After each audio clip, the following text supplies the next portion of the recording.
C'est une tradition très ancienne.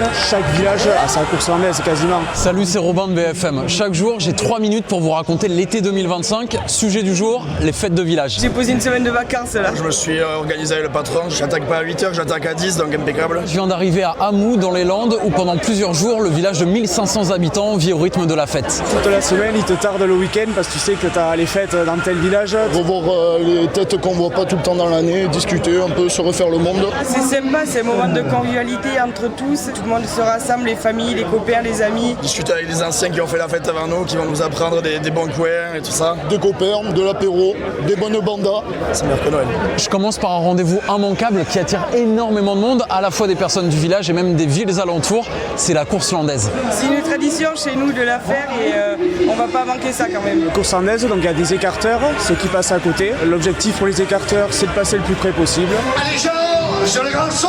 Les sauteurs de sauter par-dessus. Le prochain mode avec le périlleux. Le tout avec un public, de la musique, une bonne ambiance.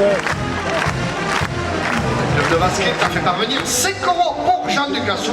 Chaque spectateur peut donner une prime personnelle, c'est une prime, là c'est 5 €, ou 10 €, ou 20 €, 30 €, des fois plus, pour un écart qui juge magnifique. C'est quoi la plus grosse somme que vous ayez vue? C'est arrivé jusqu'à 50 €. Vous avez des vedettes, enfin des champions, qui ramassent pas mal d'argent. C'était ma première course landaise. J'ai été hyper surpris par l'agilité des écarteurs. Mais lorsque Jérôme Costa Ramon, double champion de France, a raté un écart, je me suis retrouvé comme toute l'arène à retenir mon souffle. Dommage pour Jérôme.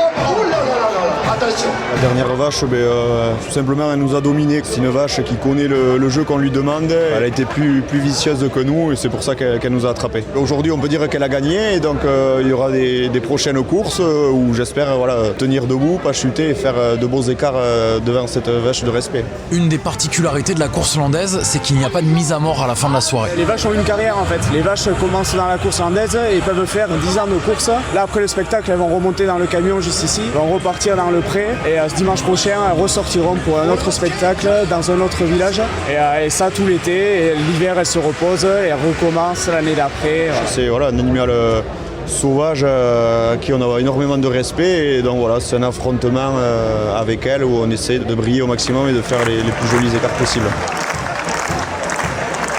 Sans course landaise dans les patelins aux alentours et tout, il manquerait quelque chose. C'est la tradition et ils ont beaucoup de mérite, beaucoup de courage. C'est important, il faut que ça perdure. Après la course landaise, tout le monde se réunit autour d'un verre avant de partager ensemble un grand banquet pour poursuivre ces fêtes de village.